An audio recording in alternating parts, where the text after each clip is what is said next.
बिस्मिल्लाहिर्रहमानिर्रहीम। Welcome to the cook with Noore. आज हम लच्छा पराठा, जो कि आप इस 3 महीने के लिए फ्रीज़ कर सकते हैं, उसकी रेसिपी दे रहे हैं।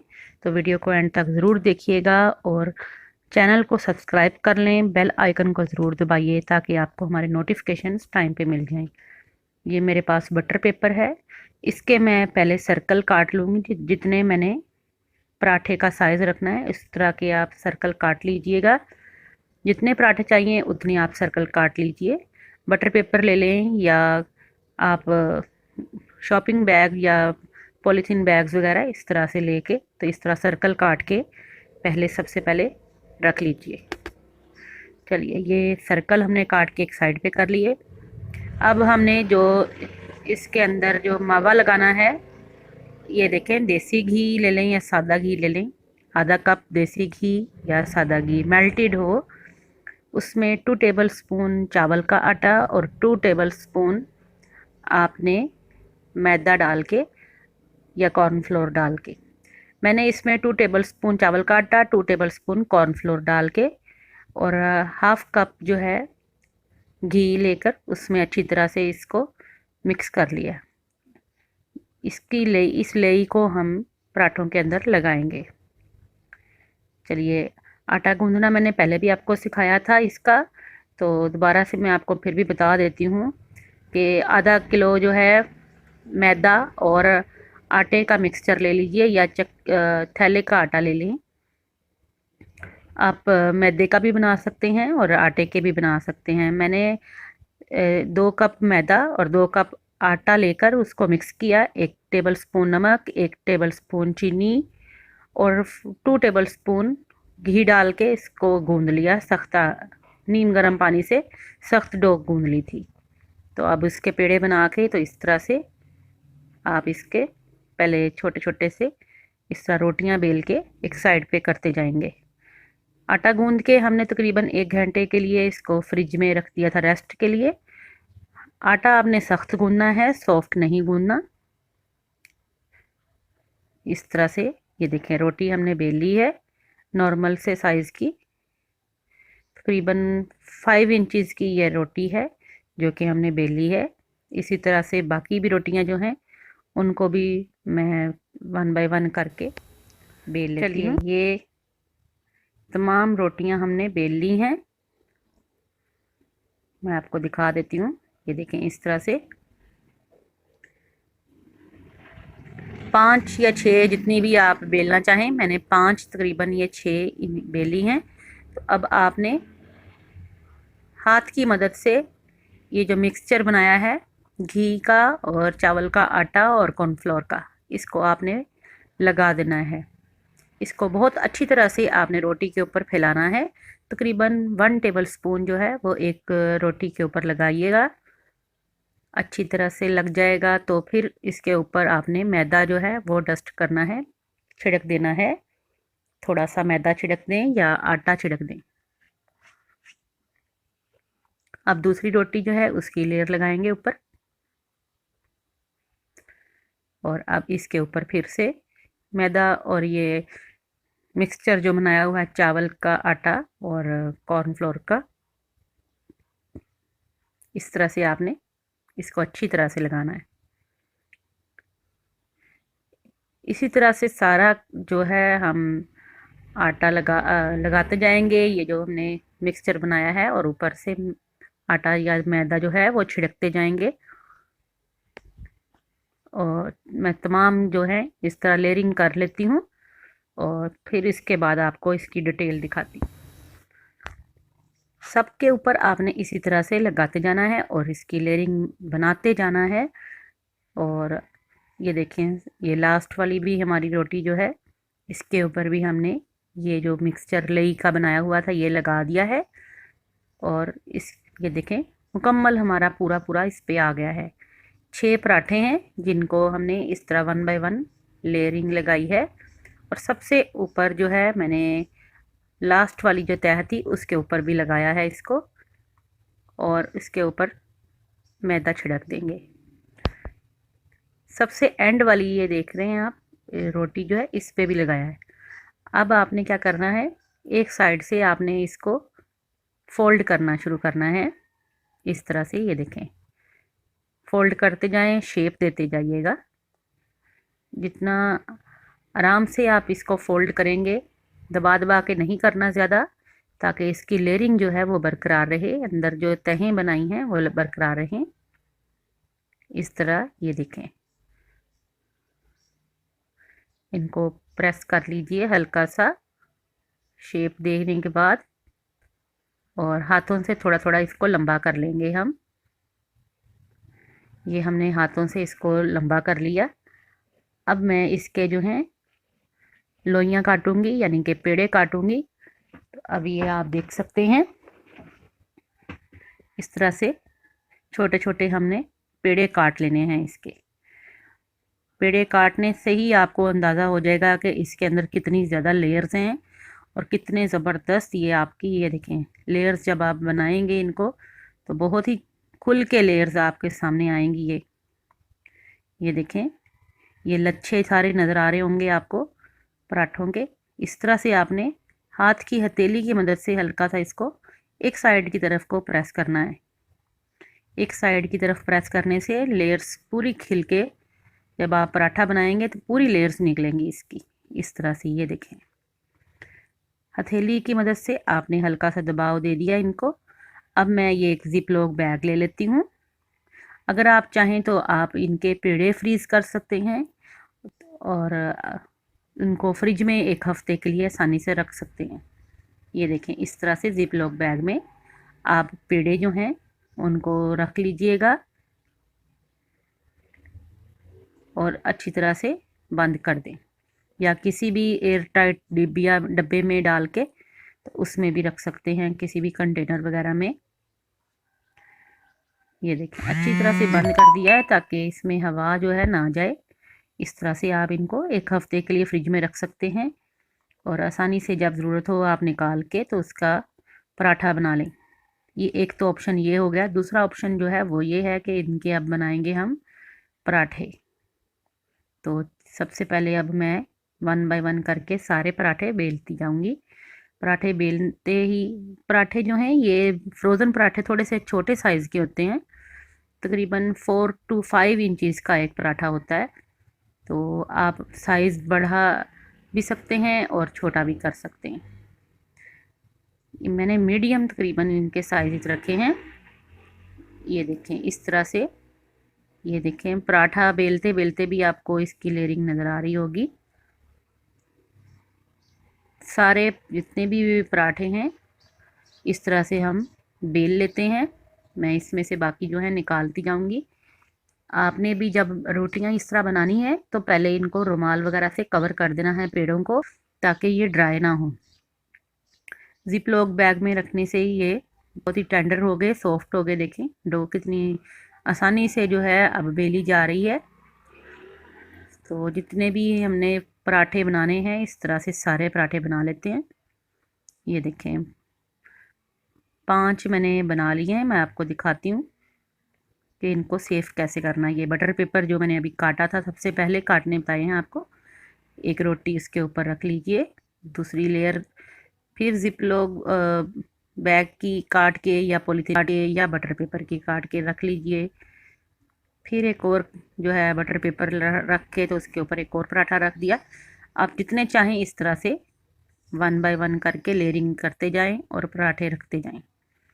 इनको आप 3 माह तक आसानी से फ्रीज़र में रख सकते हैं, बिल्कुल भी इंशाल्लाह ख़राब नहीं होंगे। जब भी आपने निकालने हैं डायरेक्ट आपने इनको तवे पे, तवा जो है वो प्री हीट करके तो उसमें गरम करना है। ये देखें, मैं आपको दिखा देती हूँ कि ये आपने इनको इस तरह से, ये जब लेयरिंग बन जाएगी ना, फिर आपने इनको जिप लॉक बैग में डालना है या एयर टाइट बड़े डब्बे में रख के तो फ्रीज़ कर लेना है।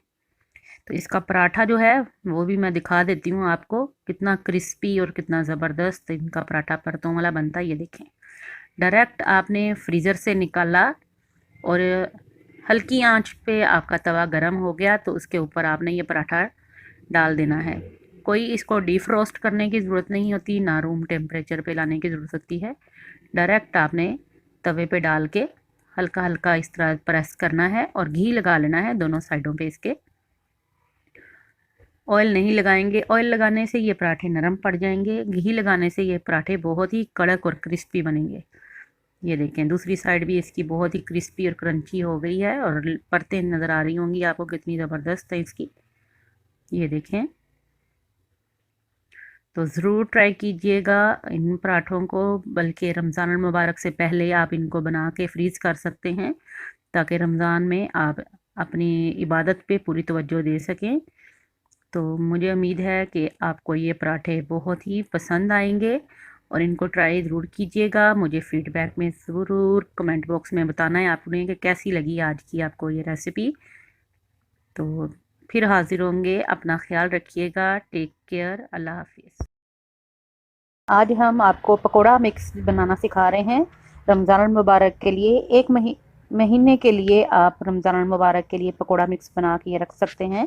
तो वीडियो को एंड तक ज़रूर देखिएगा, चैनल को सब्सक्राइब करना मत भूलिएगा और बेल आइकन को ज़रूर दबाइएगा ताकि हमारे नोटिफिकेशन आपको टाइम पे मिल जाएं। ये मेरे पास आधा कप ज़ीरा है जिसको मैं हल्का सा ड्राई रोस्ट कर रही हूँ। आप तवे पे भी कर सकते हैं या पैन में भी कर सकते हैं जिसमें आपको आसानी रहे।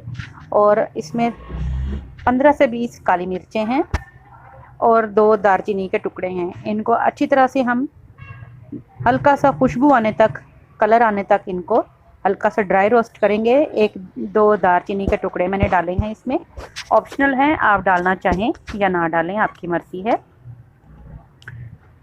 बहुत ही ज़बरदस्त ये पकोड़ा मिक्स बनता है रमज़ान मुबारक के लिए। एक दफ़ा आप बना के रख लेंगे इंशाल्लाह, डब्बा भर के बना के रख लें। बस आपने जो भी सब्ज़ी, आलू या प्याज के पकोड़े या पालक के बनाने हुए, इसमें से निकाला आपने मिक्सचर जो है पकोड़ा मिक्स का और डायरेक्ट आपने सब्ज़ी में डाल के तो बना लेना है। चलिए, ये हमने निकाल के ज़ीरा रख दिया है और इसके बाद ये खुश्क धनिया था 1 कप जितना, तो इसको भी अच्छी तरह से हमने ड्राई रोस्ट कर लिया है और इसको भी निकाल के अब रख लेते हैं। चलिए, अब आ जाते हैं तमाम इंग्रेडिएंट्स की तरफ जो कि इसमें हमने शामिल करने हैं। तो इसमें सबसे पहले ये देखें, ये मेरे पास है तमाम मसाले जो कि मैं बताती हूँ कुछ इस तरह हैं कि ये 1 पाव मैदा है, इसको अच्छी तरह से हमने छाना हुआ है। मैदा जो है 1 पाव है और बेसन मैं इसमें शामिल करूँगी 1 किलो जितना। फ्रेश बेसन लीजिएगा और इसको भी एक दफ़ा छान लीजिएगा ताकि इसमें गुठलियाँ ना हों। अब इसके अंदर अनारदाना, खुश्क धनिया जो हमने अभी रोस्ट किया था, अनारदाना भी बाद में मैंने हल्का सा पैन में डाल दिया था, गरम पैन में, ताकि इसका अंदर से मॉइस्चर जो है वो ख़त्म हो जाए। इसके बाद ये ज़ीरा जो हमने रोस्ट किया था आधा कप जितना पड़ा है। रेड चिली फ्लेक्स हैं यानी कि दादड़ मिर्च आधा कप पड़ी है और अजवाइन है आधा कप और कसूरी मेथी है आधा कप। नमक मैं इसमें शामिल नहीं कर रही क्योंकि नमक आप अपने टेस्ट के हिसाब से कम ज़्यादा डाल लीजिएगा। बाज़ दफ़ा ब्लड प्रेशर के पेशेंट होते हैं तो उनके लिए भी मसला हो जाता है। अब ये बेसन और मैदा जो है इसको मिक्स कर लेंगे। अब तमाम इंग्रेडिएंट्स जो हैं किस तरह से डालने हैं देख लीजिए। कसूरी मेथी शामिल की है, फ्रेश ताज़ी कसूरी मेथी है और अजवाइन शामिल की है मैंने इसमें। दादड़ मिर्च जो होती है, रेड चिली फ्लेक्स, इसकी जगह पे आप सुरख दूसरी मिर्च भी शामिल कर सकते हैं। अब मैं 3 चीज़ें मैंने बचा ली हैं, ये देखें मैंने कौन कौन सी चीज़ें बचाई हैं। इनमें से सबसे पहले ये ज़ीरा है मेरे पास आधा कप, 1 कप सूखा धनिया, साबुत धनिया है, इसमें काली मिर्चें हैं साबुत धनिया के अंदर और दालचीनी है, 1-2 लौंगे हैं और ये अनारदाना है। तो इन तमाम चीज़ों को हम अच्छी तरह से मिक्स कर लें, फिर आपको दिखाते हैं। अब ये देखें, भुना कुटा हुआ ज़ीरा, काली मिर्च, 2-3 लौंगे थी इसके अंदर। लौंग जो है वो इसको कीड़ा लगने से बचाती है और खुशबूदार आपका पकोड़ा मिक्स बनेगा, हाजमेदार बनेगा इंशाल्लाह ताला। और अनारदाना भी जो है इसको हाजमेदार बना देता है। अच्छी तरह से तमाम इंग्रेडिएंट्स को आपने मिक्स कर देना है। इसके बाद मैंने 1 चम्मच जो है इसके अंदर सूंठ डाली थी। सूंठ जो है ये भी आपके पकोड़े जो हैं हज़म करने में आसानी देती है। अब एक बड़ा डब्बा ले लें, कोई भी एयर टाइट आपके पास जो भी आसानी से है। तो तमाम सारा मसाला जो हमने पकोड़ा मिक्स बनाया है इसको इस तरह से डाल दीजिए इसमें। खुश्क ड्राई आपका कंटेनर हो जिसके अंदर आपने डालना है। अब लकड़ी के चम्मच से मैं सब मसाले जितने भी डाले थे अच्छी तरह से मिक्स कर रही हूँ। ये मेरा पकोड़ा मिक्स 1 महीने के लिए माशाल्लाह तैयार है, क्योंकि रमज़ान मुबारक में हमें कोशिश होती है कि इबादत का ज़्यादा से ज़्यादा टाइम मिल जाए हमें। इंशाल्लाह ये आपके बहुत काम आएगा। चलिए मैं इससे आपको पकोड़े बनाना भी सिखा देती हूँ। हमारी बच्चियाँ बिगनर्स भी जो हैं वो भी इन पकोड़ों को बहुत आसानी से बना लेंगी। तो ये पकोड़ा मिक्स जो है, इसमें मैंने 1 चम्मच जो है 1 टीस्पून जितना नमक डाला है। तो 1 कप जितना मयरिंग किया हुआ हमारा पकोड़ा मिक्स है, और 2 आलू जो हैं उनको बारीक चिप्स की तरह और लंबे हमने कद्दूकश किए हुए हैं। तो इसमें पकोड़ा मिक्स शामिल कर देंगे। 2 आलू हैं और 1 कप हमारा पकोड़ा मिक्स है। थोड़ा सा पानी डालूंगी, आलू जो हैं वो मैंने धोए हुए हैं, तो उसके अंदर भी पानी है, मॉइस्चर है, इस वजह से पानी बहुत मामूली सा डालेंगे इसमें। तो सिर्फ 2 से 3 चम्मच मैंने पानी डाला है। अब हाथ की मदद से मैं इसको अच्छी तरह से मसल दूंगी, ताकि जो आलूओं के अंदर मॉइस्चर है उससे ये हमारे पकोड़ा जो है, ये जो बैटर बना रहे हैं हम पकोड़ा मिक्स का, अच्छी तरह से मिक्स हो जाए, अच्छी तरह से आलूओं पे जज़ब हो जाए। जिस तरह के बाज़ार के बिल्कुल वैसा ही इंशाल्लाह आपको टेस्ट इसका आएगा। ये देखें, इस तरह का बैटर होना चाहिए आपका। और ऑयल हमने गर्म होने रखा था और उसमें पकोड़े बनाए हैं। बहुत ही लाजवाब क्रिस्पी और क्रंची हमारे ये पकोड़े तैयार हैं। तो आप लोग भी ज़रूर ट्राई कीजिएगा और ये पकोड़ा मिक्स आज ही बना के रख लें। बहुत ही हाजमेदार है, आपके लिए बहुत ही फ़ायदेमंद है। आपको रमज़ान मुबारक में इसके बहुत ज़्यादा फ़ायदा होगा।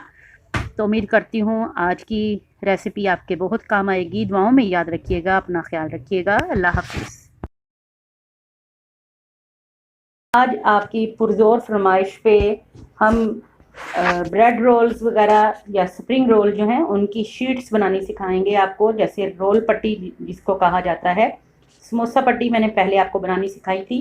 तो आज आप होममेड जो है रोल पट्टी बनाना सीखेंगे, और इसको सेव करके फ्रीज़र में कैसे रखना है वो भी मैं आपको बताऊंगी। ये भी आपने कमेंट बॉक्स में पूछा था कि इसको सेव कैसे करते हैं। तो ये बहुत आसानी से आप इसको महफूज करके पैकेट्स में बंद करके सेल भी कर सकते हैं और फ्रीज भी कर सकते हैं। अगर आप कारोबार करना चाहते हैं तो इस तरह से इनको सेल भी कर सकते हैं। तो इसके लिए आधा किलो मैदा है, और इसमें 1 चम्मच 1 टीस्पून नमक शामिल किया है, और 2 टेबलस्पून इसमें ऑयल जाएगा। ऑयल की जगह आप घी भी डाल सकते हैं। बस ये 2 चीज़ें इसमें शामिल करके और इसको नीम गर्म पानी से हम गूंद लेंगे। नॉर्मल जिस तरह आटा गूंदा जाता है बस इस तरह से इसको गूंद लीजिएगा, थोड़ा थोड़ा पानी शामिल करके।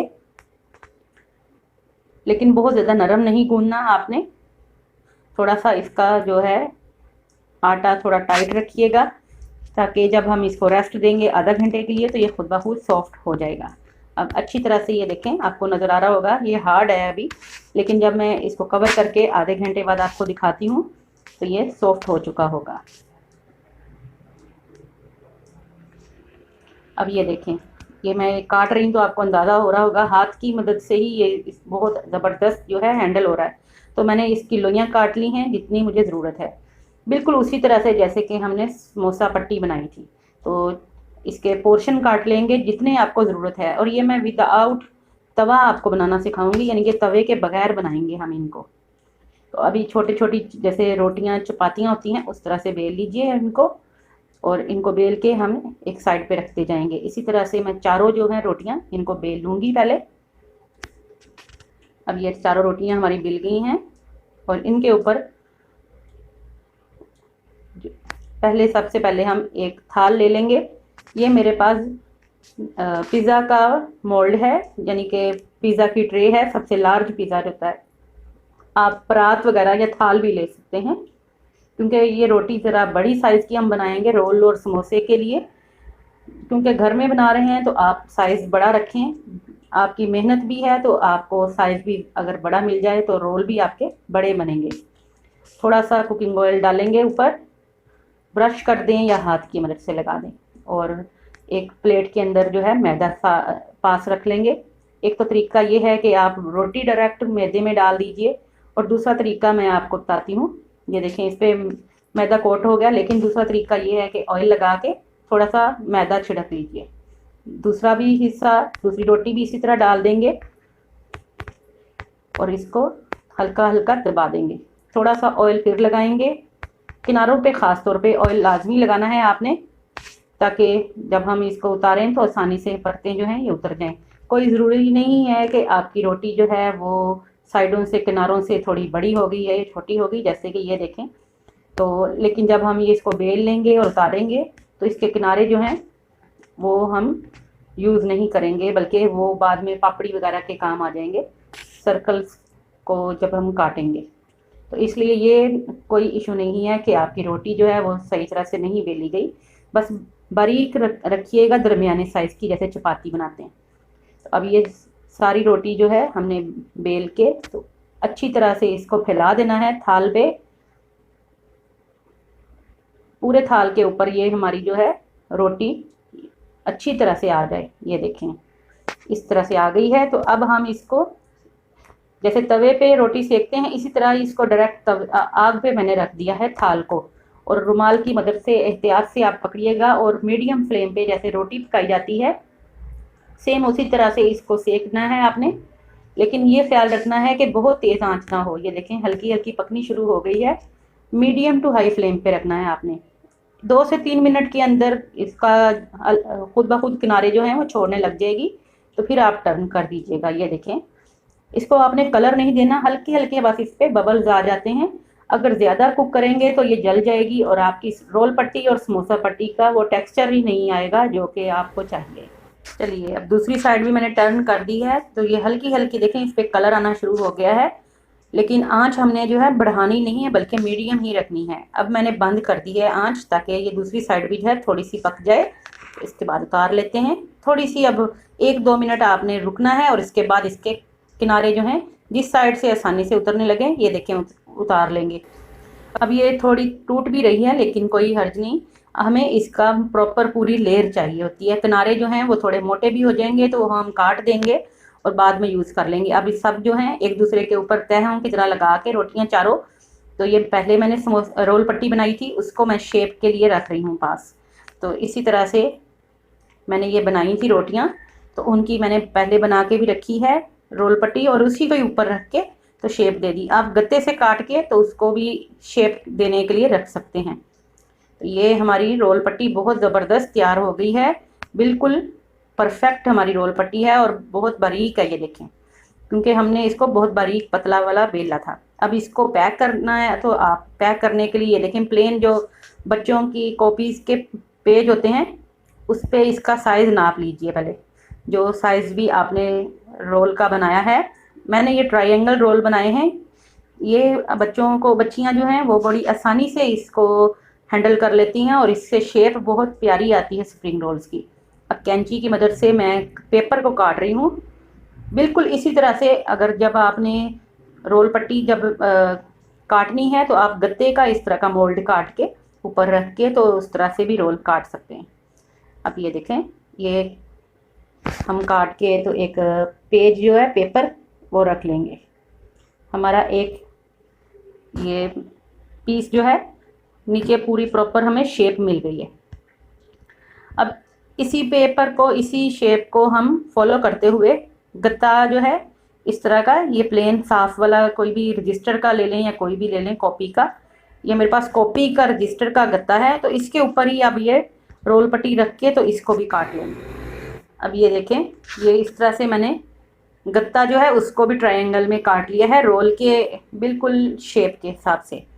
अब ये हमारी जो है प्रॉपर एक बेस मिल गई है, इसको रोल को रखने के लिए फ्रीज़र में रखने के लिए इसको प्रॉपर बेस मिल गई है। तो इसके ऊपर ये सारी रोटियां जो हैं जो हमने रोल बनाए हैं स्प्रिंग रोल की शीट्स, इनको इस तरह से रख के ये देखें गत्ते की वजह से ये ठहरी रहेंगी बिल्कुल इसी शेप के अंदर। तो अब आप कोई भी ब्रेड वगैरह का या कोई भी शॉपिंग बैग वगैरह है आपके पास, या जिपलॉक बैग बड़ा है, मेरे पास ये ब्रेड का शॉपिंग बैग था, ब्रेड का जो पॉलीथीन बैग, उसको मैं इस तरह से फोल्ड कर रही हूँ। क्योंकि लॉकडाउन में आपको पता है आजकल जिपलॉक बैग वगैरह कहाँ से मिलेंगे आपको, तो घर में ब्रेड वगैरह या कोई भी अगर आपके पास पड़े हुए हैं शॉपर तो उनको इस तरह से यूज़ कर लीजिएगा। अब ये देखें बस इस तरह साइडों से किनारे जो हैं फोल्ड करके इनको टेप लगा दीजिए, तो बहुत ज़बरदस्त आपकी ये भी बेहतरीन हमारी बन गई स्प्रिंग रोल्स की शीट्स और इनको आप 6 महीने तक भी फ्रीज़र में रख सकते हैं। इसी तरह ये देखें, मैंने जब आपको समोसा पट्टी की भी बनानी बताई थी तो मैं इसको भी सेव करने का बता देती हूँ। समोसे के लिए भी सेम उसी तरह ही आपने करना है। गत्ता जो है काट लेना है, पेज काट लेना है। ये देखें, ये गत्ता मैंने काट के, पेज काट के समोसा शीट जो है वो भी इसी तरह से रख ली। अब ये मेरे पास एक और ब्रेड का पैकेट था तो उसको भी मैंने काट के प्रॉपर मैं इसके अंदर ही इसमें डाल दूंगी। ये देखें, लिफाफे के अंदर ही डायरेक्ट। गत्ते की वजह से इनको अच्छी तरह सपोर्ट मिलेगी, जब फ्रीज करेंगे तो फिर ये इनकी शेप ख़राब नहीं होगी। अब ये देखें, इसको आपने इस तरह फोल्ड करके ऊपर से ले आना है, यहाँ टेप लगा दीजिएगा और यहाँ से फोल्ड करके तो यहाँ टेप लगा दीजिएगा। तो बहुत ज़बरदस्त आपकी ये समोसा पट्टी भी जो है सेफ़ हो जाएगी। आप अगर बिज़नेस करना चाह रहे हैं, घर से ही लेडीज़ जो हैं वो इसको कमर्शियल तरीके से बेचना चाहती हैं, तो ये इस तरह से आप इनको बना के, तो इस तरह आप आजकल लॉकडाउन में आप इस तरह से इनको सील करके बंद करके तो आप इनको बेच सकते हैं। और घरेलू जो ख़वातीन हैं मेरी तरह की, तो वो बच्चों की इस तरह गत्ते वगैरह और लेकर साफ़ सुथरे होने चाहिए, बस उनसे आप इस तरह इसको पैकिंग करके तो फ्रीज़ कर सकते हैं। तो मैं भी इनको इसलिए फ्रीज़ कर रही हूँ ताकि जब मुझे ज़रूरत पड़ेगी तो मैं इसमें से कुछ हिस्सा जो है पोर्शन निकाल लूँगी और इनको बाकी दोबारा से फ्रीज़ कर देंगे। बिल्कुल भी इंशाल्लाह ये ख़राब नहीं होंगे, क्योंकि सारी साइडें जो हैं चारों तरफ से हमने इनको बहुत अच्छी तरह से बंद किया हुआ है।